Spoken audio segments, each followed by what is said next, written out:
Welcome everyone to our virtual STEAM career panel. While you can't see me, my name is Jamie. I'm part of the college readiness team here at UWorld, and I'm excited to kick things off before our panelists take over. First, let's talk about STEAM, or science, technology, engineering, arts, and mathematics. STEAM education is, at its heart, all about creative problem solving and critical thinking skills that are needed in the 21st century workforce. STEAM isn't about each discipline in isolation, rather a focus on learning across all five in a holistic way that allows you to use both sides of your brain, the creative and the logical, at the same time. So why will you need those skills, and why is STEAM education so important? STEAM is about innovation, and innovation is the key to solving the most critical problems of our time to ensure a healthy, sustainable future. We're entering a new industrial revolution. You need to be prepared for jobs that may not even exist yet. Technology and automation will take over repetitive tasks, and those fields that grow the most will require creativity, critical thinking, and the ability to solve new problems. STEAM doesn't just focus on teaching subject matter, but how to learn, how to ask questions, and how to experiment and how to create. According to the U.S. Bureau of Labor Statistics, STEM and STEAM-related occupations will see a lot of growth in the next 5 years compared to non-STEM occupations. We can expect to see 8% growth in STEAM jobs compared to only 3.4% for non-STEAM occupations. An estimated 821,000 STEAM job openings in the next 10 years. 22% growth in software development employment, and 15% growth across healthcare professions by 2029. So how does that impact you? Basically, much higher earning potential. A median pay for STEAM jobs of $87,000 a year compared to $40,000 for all other occupations. The average salary for all STEAM workers is $100,000 compared to non-STEM occupations at $40,000. The lifetime earnings of a computer science major is reported to be about $1.67 million, which is 40% more than the $1.19 million lifetime earnings of other college graduates. So a career in a STEAM field is not only fulfilling, it's lucrative. So what does that have to do with UWorld? Who even is UWorld? The short answer is that UWorld helps build potential. We help people at all stages of their academic and professional careers achieve their dreams. We started 20 years ago in a medical residence dorm room. Our founder was studying for his medical licensure exam and found study resources to be too expensive and not effective. So he started creating his own materials. He enlisted the help of his brother and his brother's roommate, who happened to be two engineers, to put his content online, and the rest, they say, is history. Now we've supported almost 3 million doctors, nurses, lawyers, accountants, and even high school students just like you. STEAM disciplines are at our core as an education technology company. We help prepare the next generation of STEM professionals. We're a company made up of experts. Many of our content authors still practice in their fields, and they are obsessed with quality. And as for the A in STEAM, our illustrators, animators, media teams, and graphic designers are the people that help learning be more fun. So now let's meet our UWorld panelists, who each represent an element of STEAM. I'm going to turn things over to our moderator, Syra Hayes, for the introductions and some questions that were sent in ahead of time. If you're watching live, please add your questions in the chat and we'll get to them when we can. All right, over to you, Syra. Hi, I'm Syra Hayes, and I'm going to introduce everyone. For science, we have Dr. Drew Delino, who is a biochemist and biophysicist who leads our pre-health education chemistry team, creating exam prep content for the MCAT and AP exams. He helps connect science through technology, art, and education to make complex sciences easier to understand. For technology, we have Jonathan Chaco, who has a degree in design and now serves as the marketing operations manager at UWorld, overseeing the marketing technology that powers the company's marketing efforts. For engineering, we have Avinash Charakari, who has a master's degree in computer science and engineering and is a data engineer at UWorld responsible for designing and developing data processing systems and analytical reports.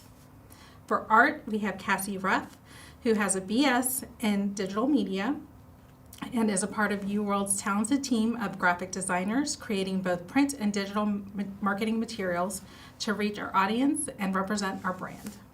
And for math, we have BJ Dunabari. First, he studied biology before getting a degree in economics.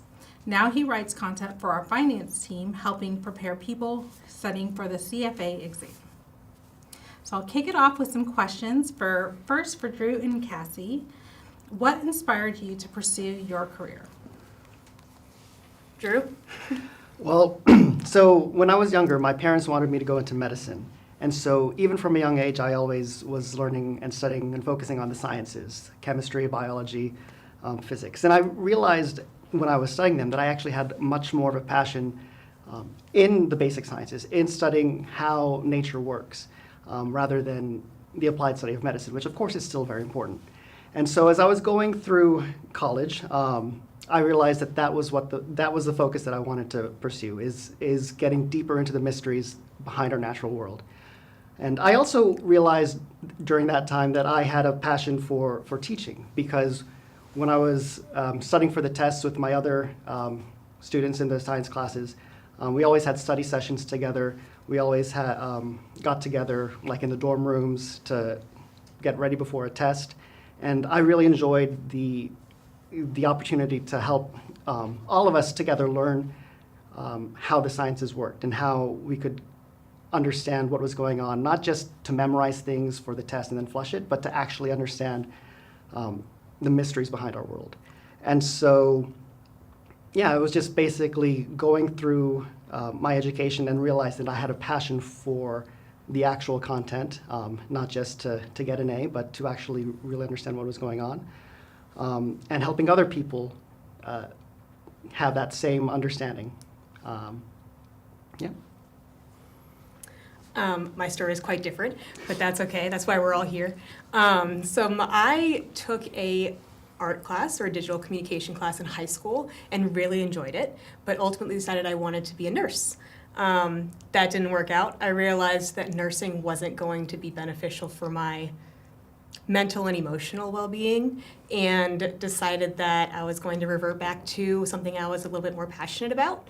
But I was also passionate about food on the table. So I recognized that art wasn't going to be for me, but functional art would be for me, so that I could make a profit and I could have a roof over my head. But functional art really spoke to me and feels more meaningful, especially within UWorld, because I can help make innovative ideas easier to digest and easier to understand, because they're easier to see and sort of absorb.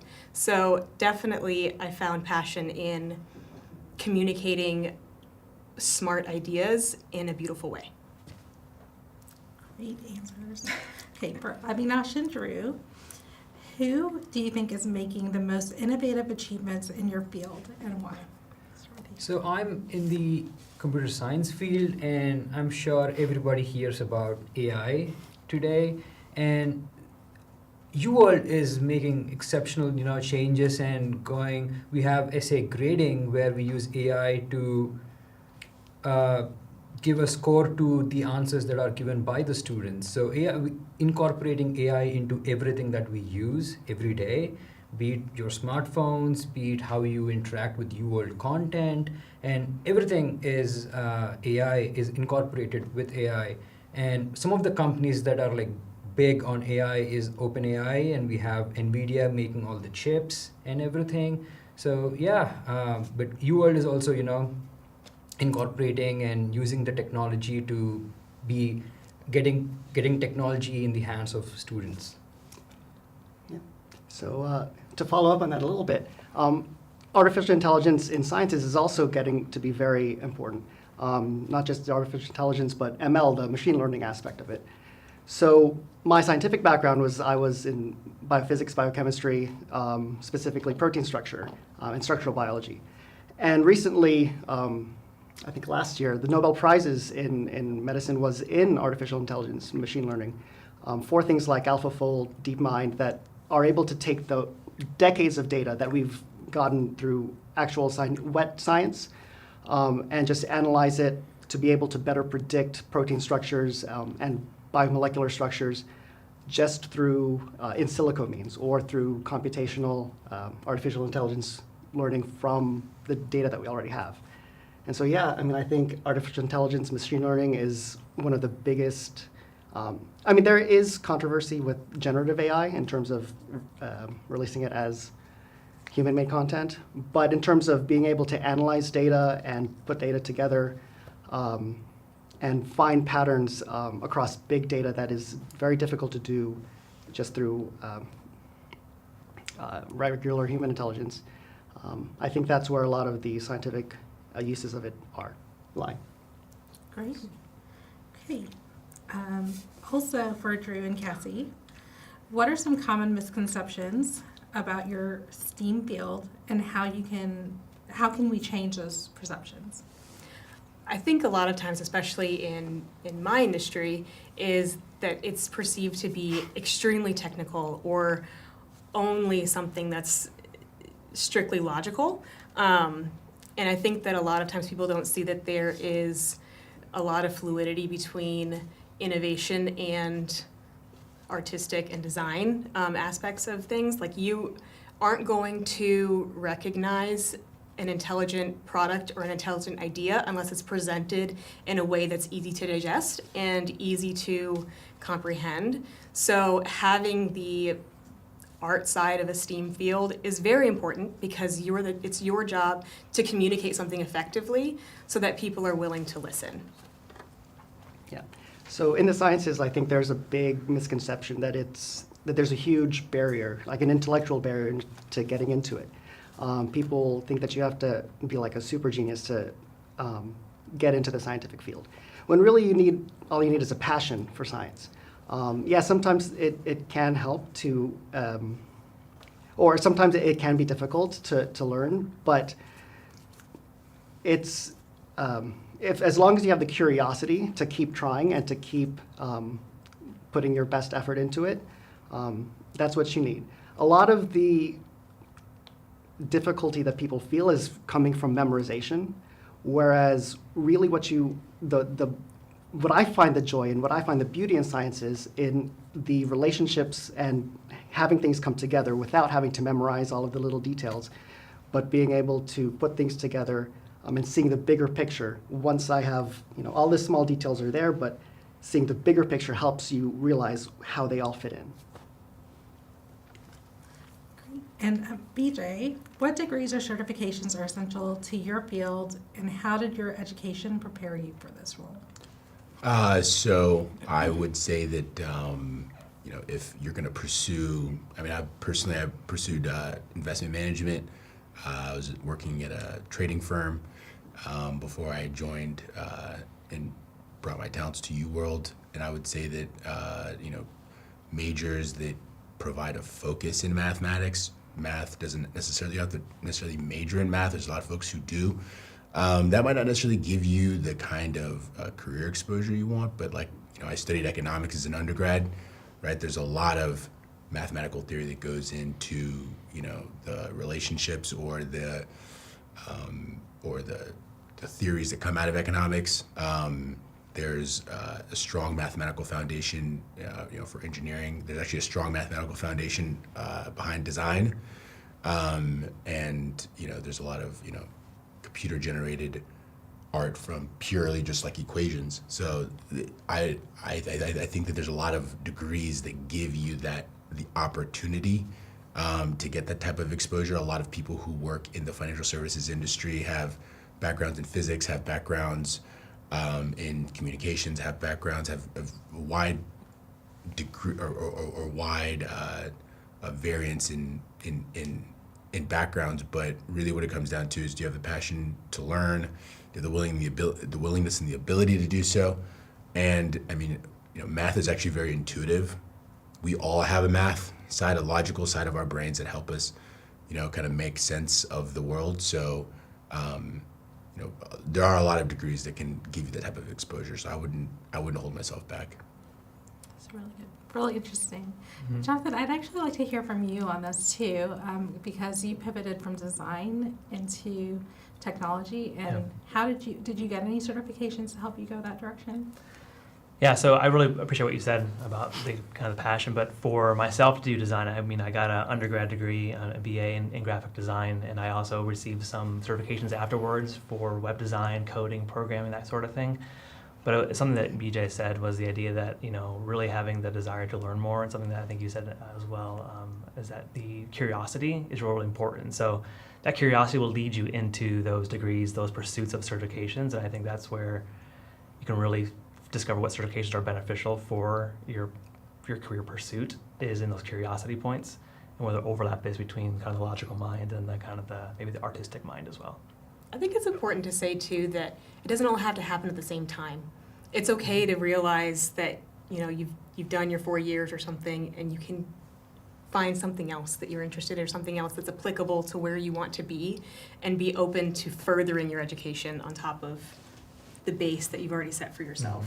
And would you guys say that having the undergraduate degrees first before you had certifications kind of helped you have a foundation to figure out the pathway that you wanted to head on?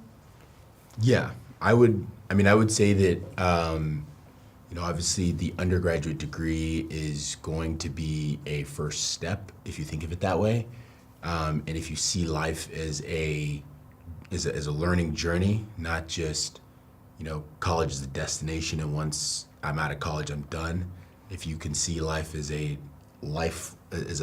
journey where learning is going to take place throughout, then college and honestly high school is really, those are just the building blocks, right? So if you think long term, especially because the careers of tomorrow, the careers that you guys are going to be, the jobs and roles that you guys are going to be competing for, those jobs are not being created yet. Those jobs don't even exist yet. We don't even understand how those jobs are going to come into fruition. But being able to solve that problem, the primary problem is, what job am I going to be doing? How am I going to contribute to this economy? Is going to come from being able to say, how do I marry my interests with my skills, and what am I willing to grow and develop in? And that's going to change over time. But if at every step of that journey you're able to, figure out, okay, I'm really good at this one thing. Let me maximize that in this phase in my journey. Yeah.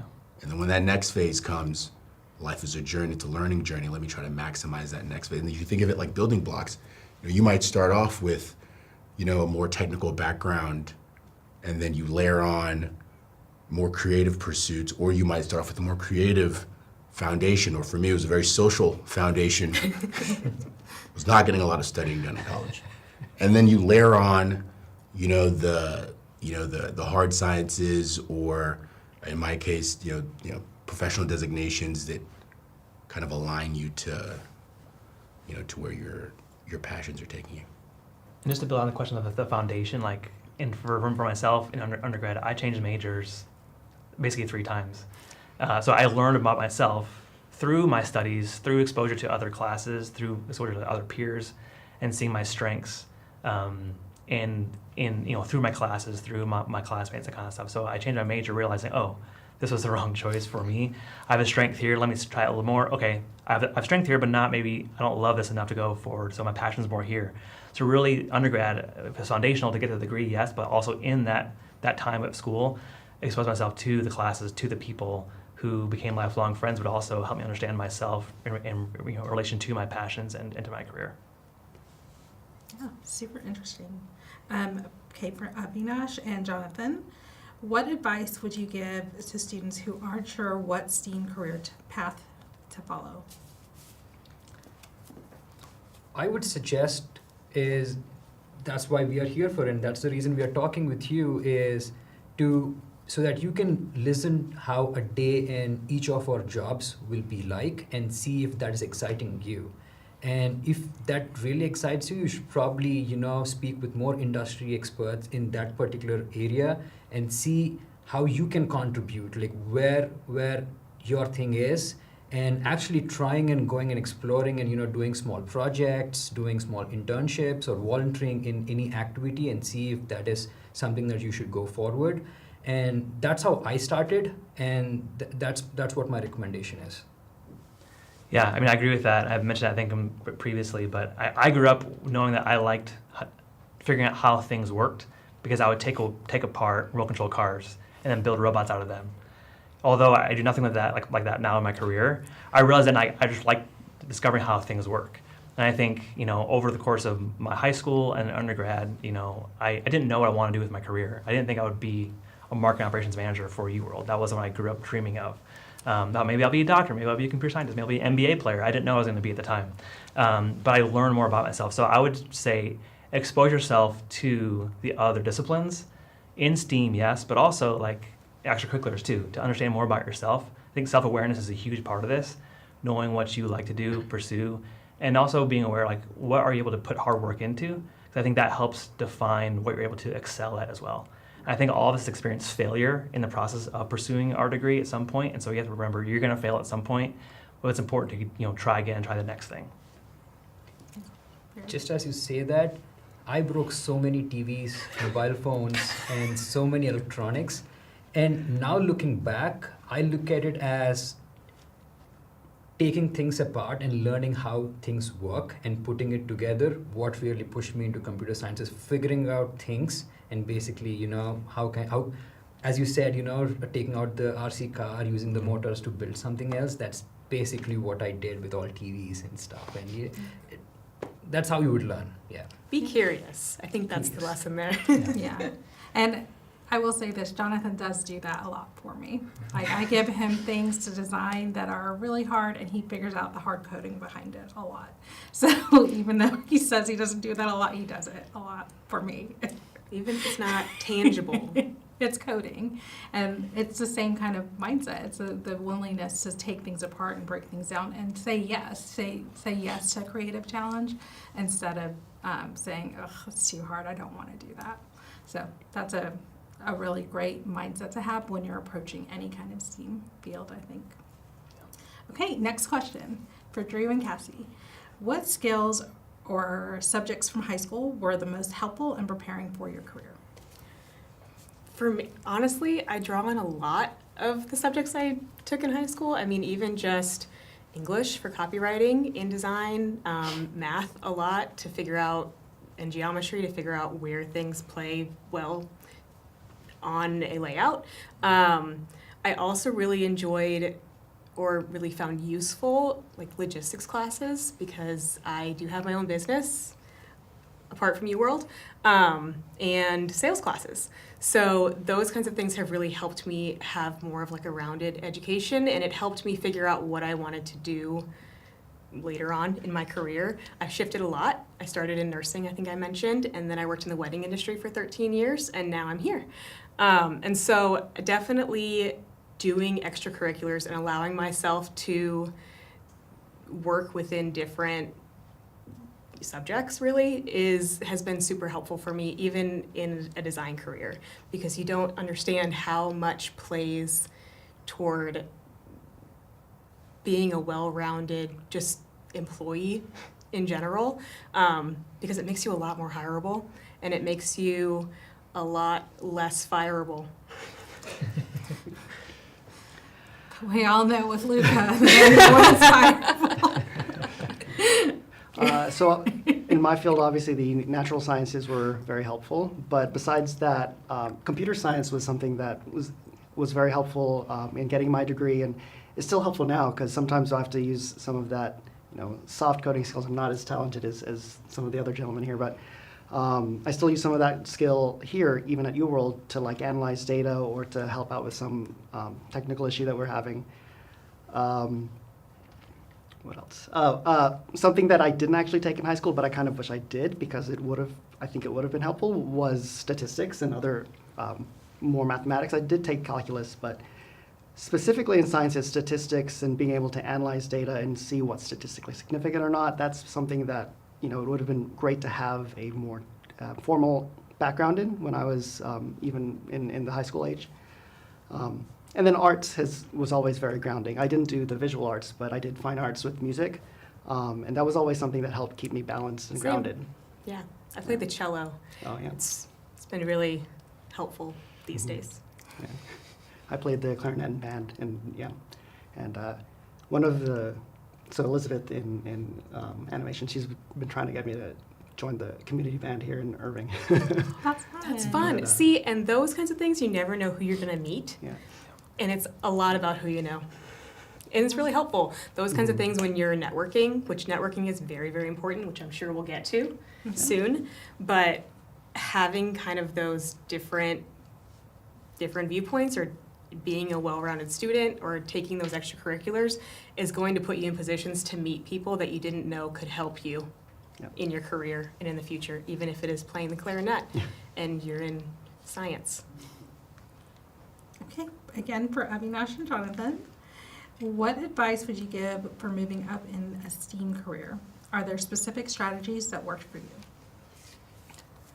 Yeah, so I say for myself, a few things in the pursuit of, I guess, progressing in your career is, when you get networking is one thing. So networking starts as young as you can talk. Like, it starts that young, because people who I knew growing up, I still talk with today about professional things. And then in college, you meet people. In high school, you come across people. So networking is a huge part of it, actually. Again, I mentioned that, knowing yourself through your friendships, that kind of stuff is a huge part of it. Also, the first job I had a great boss. And I can't say enough about having a good boss who wants the best for you. And so that person, pushed me to learn more and in certain projects that I might not have tried myself. But he saw in me that, I think you can do this, so try this project out. So having great bosses, you can't plan for that. But if you find one, you should really invest in that relationship because they'll push you in your career. Additionally, I got some great advice when I was younger about the idea of a board of directors. So people who are constantly willing to evaluate your career, your skill set, your abilities, and give you advice about ways you can adjust your career and things you can pursue, and are kind of advising you in your career as well. Because you know yourself, but you also are myopic in how you see things oftentimes. So having people who are professional, who are further in their career than you are, or had different experiences, they can give you feedback and advice about what you're doing, what you're not doing, things to consider. That also builds relationships too for your next job or for something else you want to pursue. So I would think about the idea of people who are in places you want to be or things that you think you might want to pursue as you get older, and try and get to know them and learn from them things that they did, ways that they failed, ways that they learned. That's one avenue. And then again, I think investing in the people around you who, colleagues, bosses, or whatever it is, that can be mentors or that can really speak and highlight your strengths and abilities is something that you can continue to learn from. And I think you can find different projects that maybe aren't part of your core job role or things that are part of your core major, that you can hop into other projects, that kind of thing, that help you understand more about what your career could be. I agree with everything Jonathan has said, and to add to that is to have a great friend circle, because with people who have the same interests, they kind of keep pushing you forward even when sometimes you are a little laid back.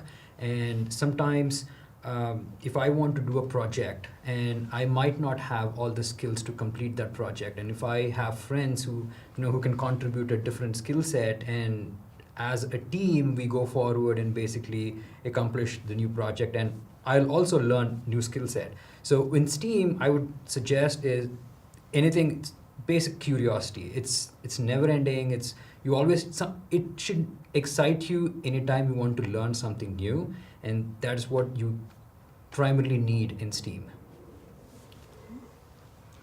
Okay, for BJ, what do you wish you had known about your field when you were in high school? I honestly wish I knew the different ways to arrive at that role, at that position, at that point. In high school, I didn't have a very strong conception of the financial services world, investment management, portfolio management, asset management. I had no idea that world even existed. And all I knew is that there's a bank down the street, and some of my money got saved there. Not a lot of it, but some of it. And so like I think one of the, especially in a very fast-moving world, there is keeping your ear to the ground and just being diligent is one important part of it, but that's likely not going to be enough, right? Learning from old heads like us might not be very beneficial, honestly, because the future is so uncertain. But there has to be something to be said about being proactive and effectively networking with your peer group and even with folks in the industry. And you're likely going to find out or learn about things as early as in high school, because you can take summer camps, or you can go to weekend either trips or planned school trips that kind of give you a little bit of exposure. But there's something to be said about being proactive and being curious, and don't treat it like work. Treat it like play. Treat it like fun, and it will be. It's an adventure, and if you think of it like that, then you're more likely to do it, and you're more likely to enjoy it, and you're more likely to probably learn something new about either a field you want to get into, or learning about a field which you have the skill sets for to excel in, and you just might not have known as much about. And that's kind of how I kind of fell into finance. Okay, for Cassie and Jonathan, how important are internships, volunteering, or extracurricular activities in getting started in STEAM? So important. I think that a lot of my knowledge and education happened through work experience. And I understand that unpaid internships and volunteering is not always an option for everybody. It wasn't always an option for me. I've had a job since I was 14. And regardless of what you're doing, work experience is so valuable. I worked in a frozen yogurt stop for 3 years, but I still built so many soft skills with that. I learned how to talk to people. I learned how to have conversations. I learned how to lead people. I learned how to communicate, and I learned how to figure out how to communicate other people's ideas, even just in an environment that was serving frozen yogurt, which seems silly, but those skills are so important. And even if you aren't doing something actively in the field that you want to be in, just actively working or volunteering or talking to people is going to further your career potential so much, because you'll have those skills to be able to network when you get the opportunities, or to be able to take those volunteer positions when you get the opportunities. And you're also going to interview so much better when you are able to take an internship, or when you're able to, I don't know if they still do college interviews these days? Is that still a thing? Some of them do. Yeah. Some of them do? Some. It's rare, but some. Yeah. You can't get a job if you can't interview. And those skills are so important. So even if you aren't building technical skills, those soft skills are so important as well, so that you can actively pursue your career, and you can do it yourself. You can drive that.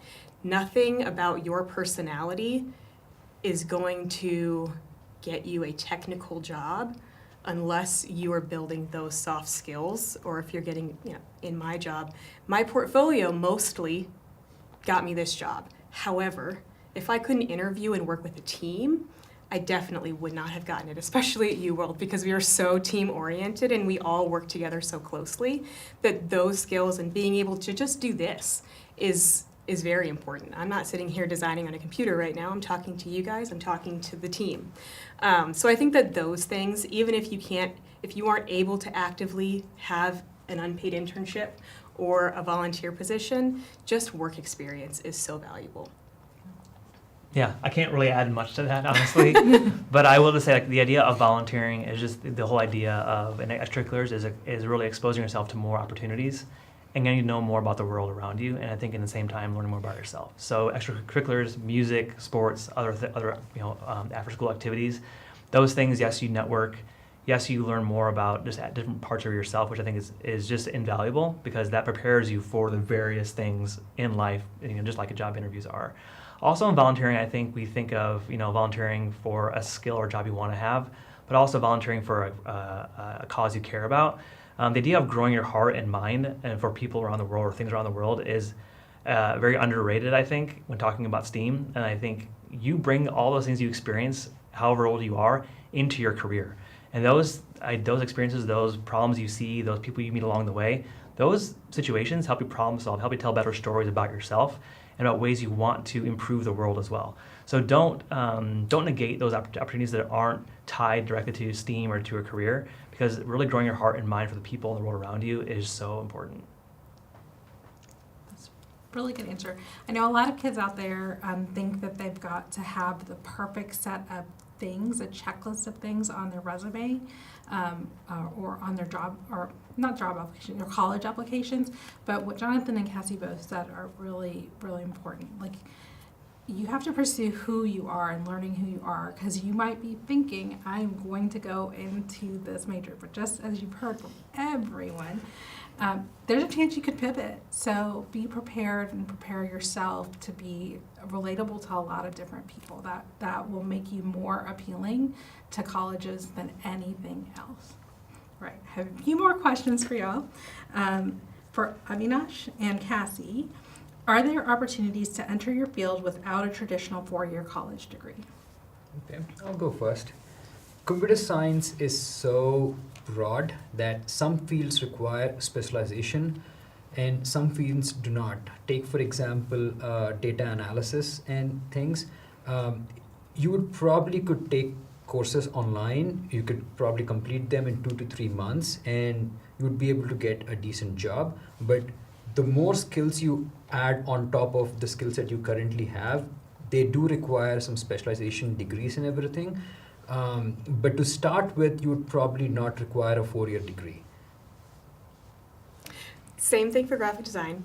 I found a lot of value in my 40-year degree, but there are plenty of 2-year degree options out there for graphic design. There are a lot of just courses you can take to learn the basic skills and the basic structure of design and design principles. That's the phrase I was looking for, which is valuable, and you can definitely do the work.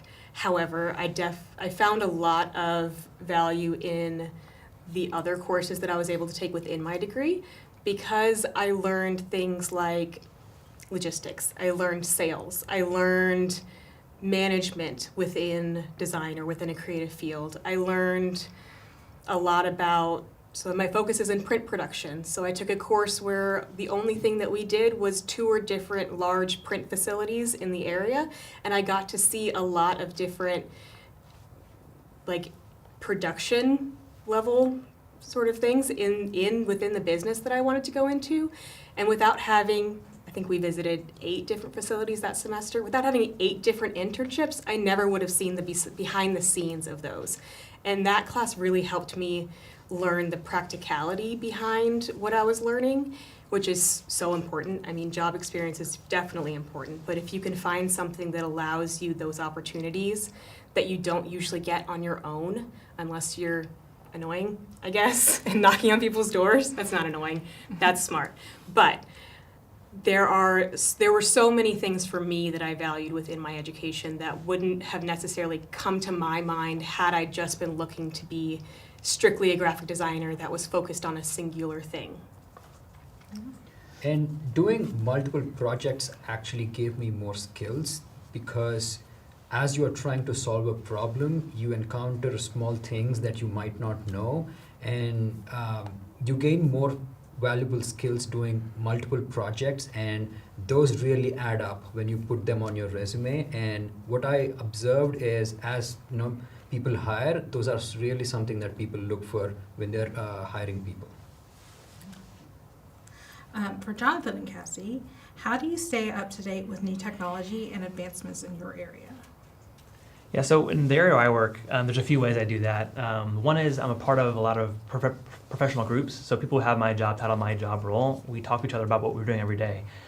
Things we're using, the skills we're using, skills we're struggling to use, things are going on in our company that we need to problems we need to try and solve.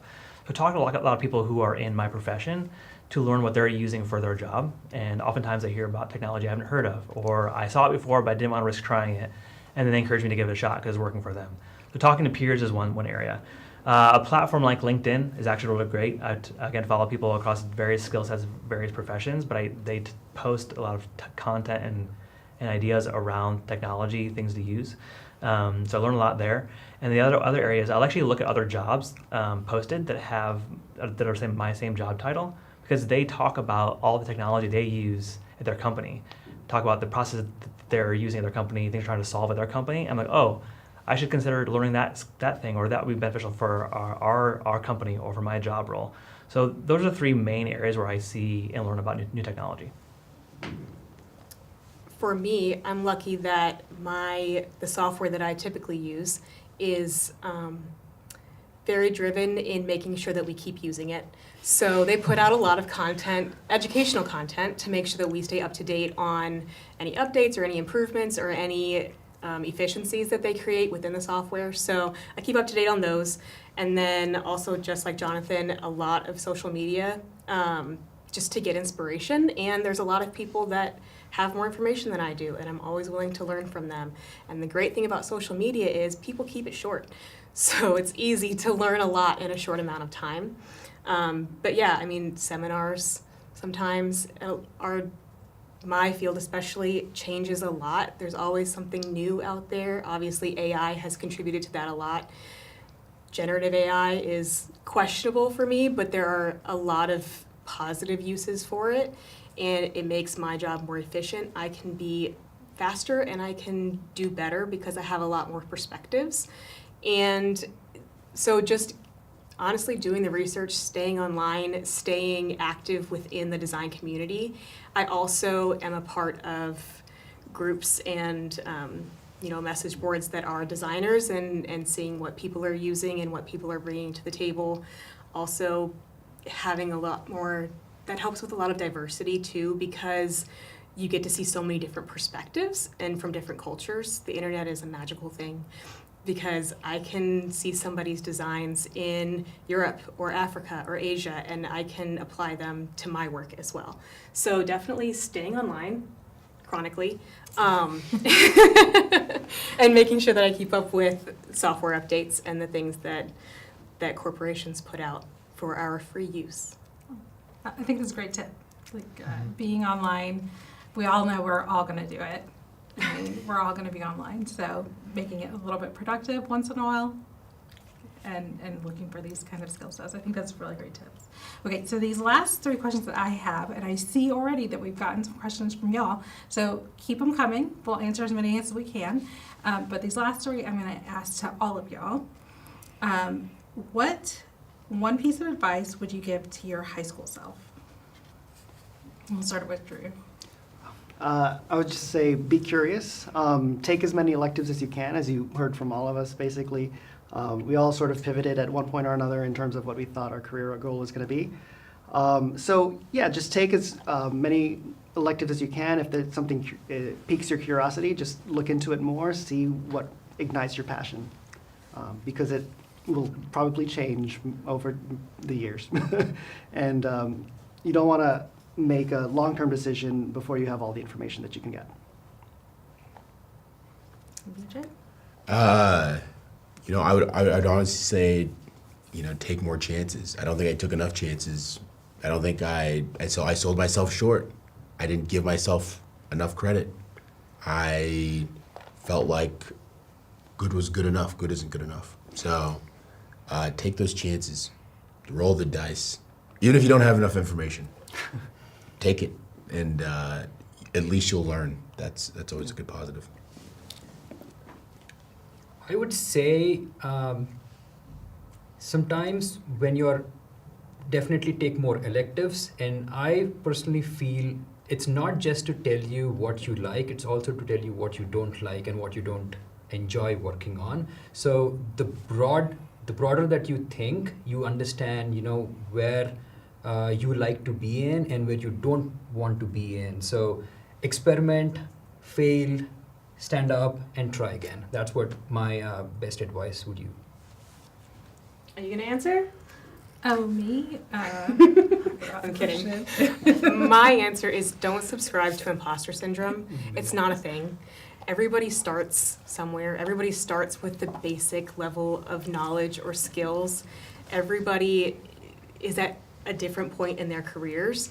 And imposter syndrome is not worth your time. It's not worth the mental gymnastics to get through it.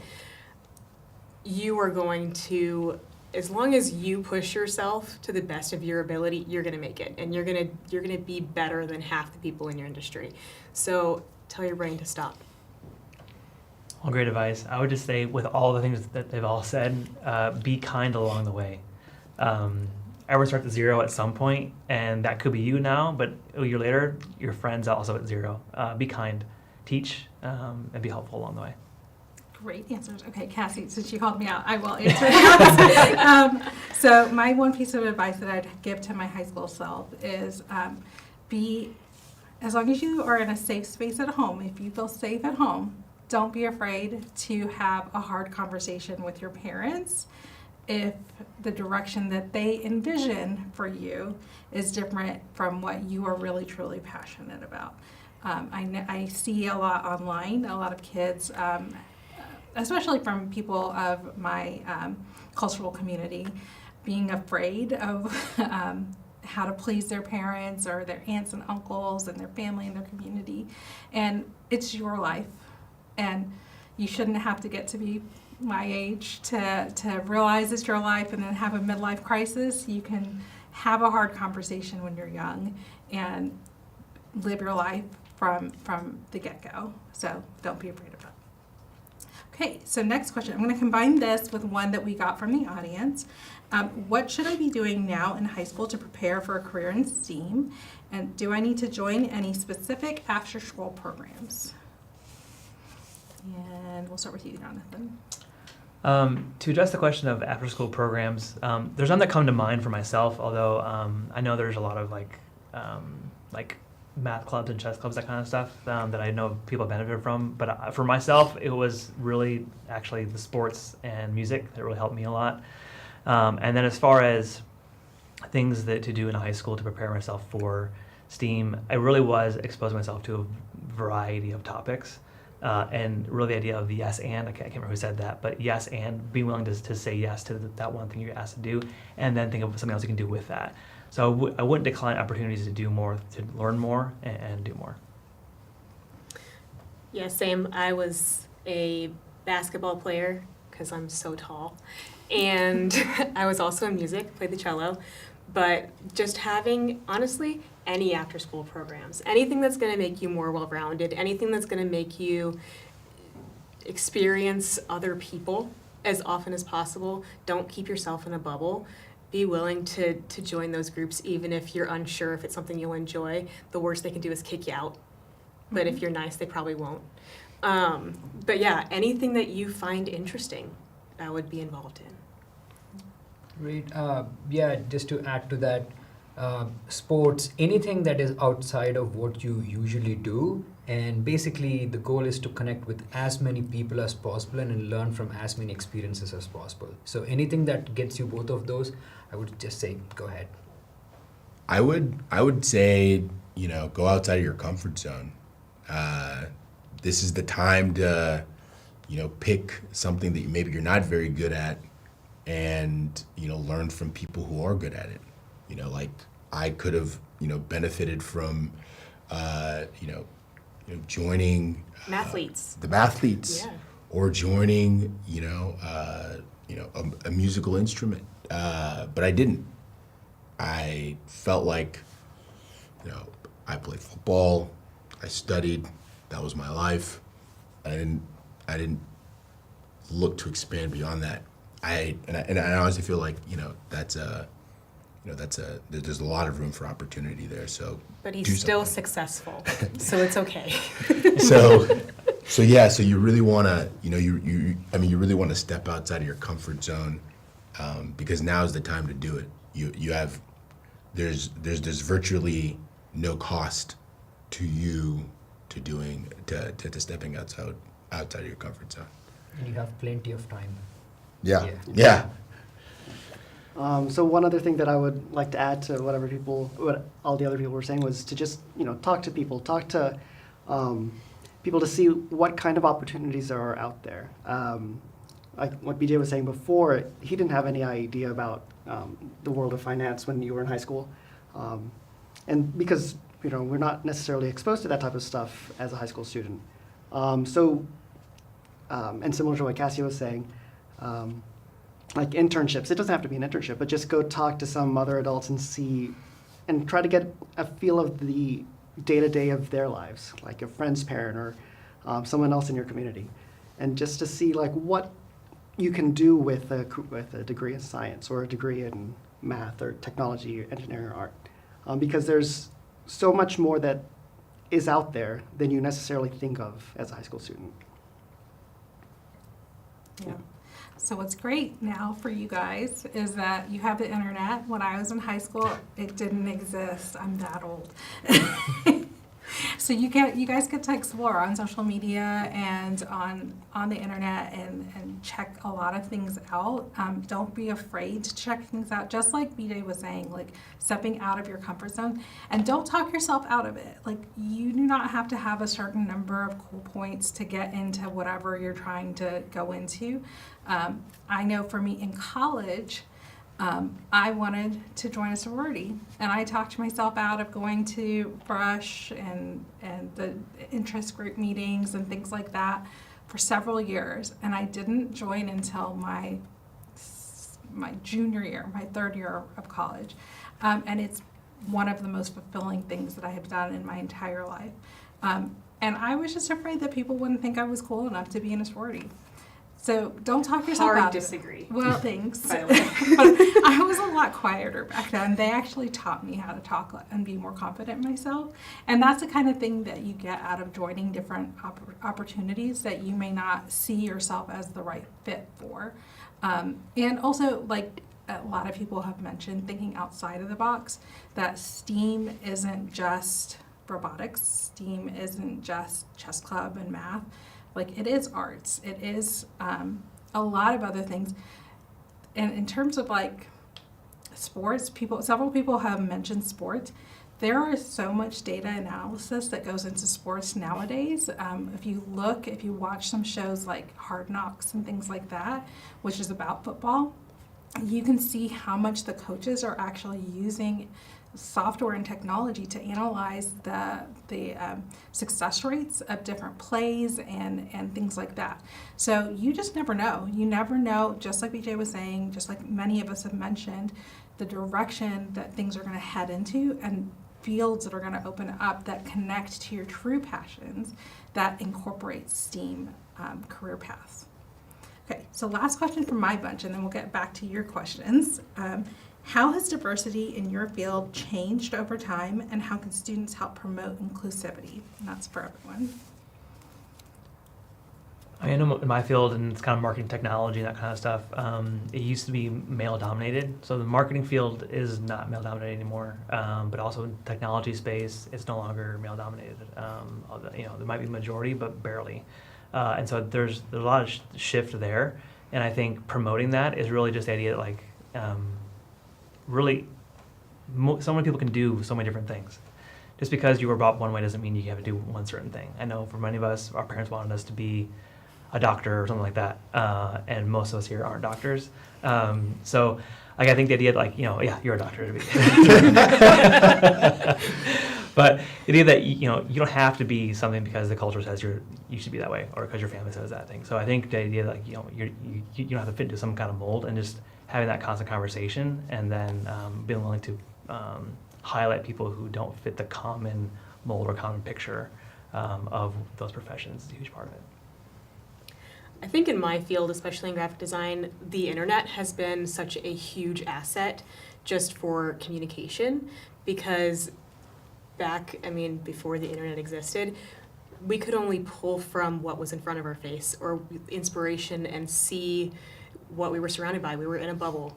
And so now that we have the opportunity to communicate with other cultures globally, you can draw inspiration from so many other places. And that has really advanced design because there's no innovation without diversity.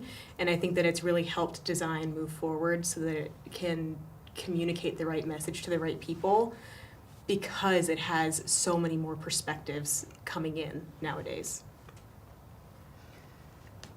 What was the question? It was about diversity, right? Yeah, how has diversity So, in your field changed over time, and how can students help promote inclusivity? I personally feel it was usually male dominated, but the NASA, I don't know if you guys heard about this, but the NASA center in Houston was named after a woman. And she was actually primarily responsible for writing all the code that made people land on the moon. So it is actually curiosity, you know, going out and learning, and it is shifting now. I would say it is almost like it's like the same, like men and women and everything. But yeah, there's more things to be done in the field, and I'm sure it will get there someday. You know, I would say that at the end of the day, you know, having a novel perspective and having you know, smart solutions to either sticky problems or problems that people don't want to solve will always get you a foot in the door. And to get accepted into the room, I would say, you know, we're human beings. It's easy to look at them and say those are them and these are us. But finding the you and them tends to be a more powerful message. And I think that promoting diversity and inclusivity, I just think has more to do with finding what makes us the same, what gets us all excited, what makes us all passionate about either, you know, why we're all in this room or why we all follow a particular passion or why we're all in a particular field. You know, prioritizing the things that tie us together, I think, is the most important message I picked up from my time in college, because I never looked like everyone else that picked the field that I picked, but I always brought the same excitement, the same passion, the same willingness to learn, and that's what everyone gravitated towards, and those are people that helped me find so much success in my career. So I've seen that to work in my life, and I'd encourage it for everybody else.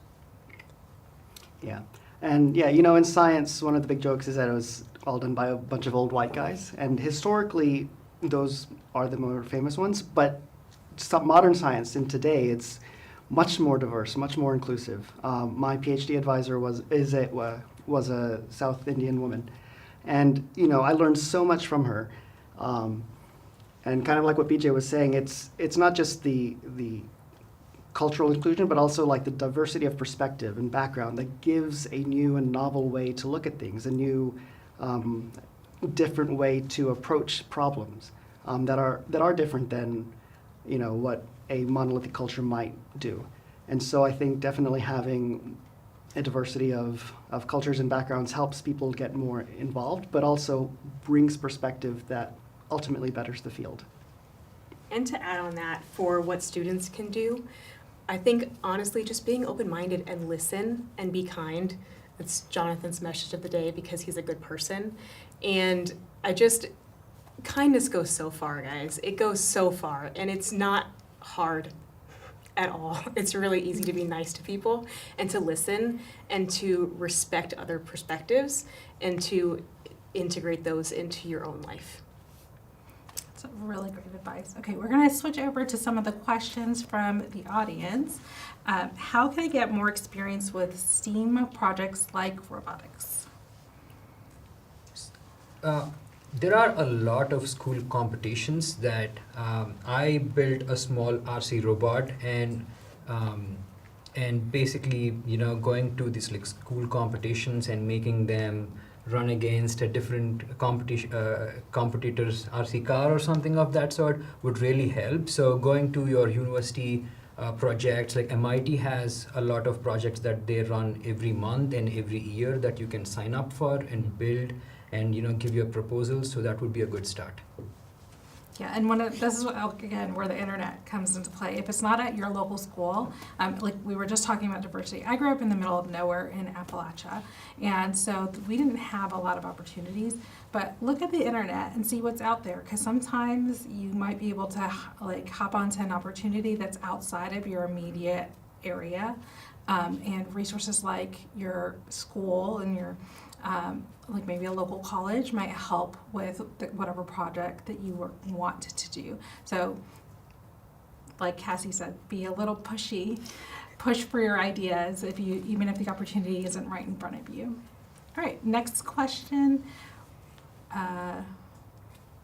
What are some tips to get STEAM jobs before college or even in high school? Talk to people. Talk to your parents or your friends' parents. Talk to, if you have a job anywhere, talk to your customers. If you're in retail, if you're in food service, talk to your customers. See, it's really at that level, I feel like more about who you know. Talk to your professors in college so that you can get their insight. There is value in talking to experts or talking to people that have more wisdom or more experience than you do.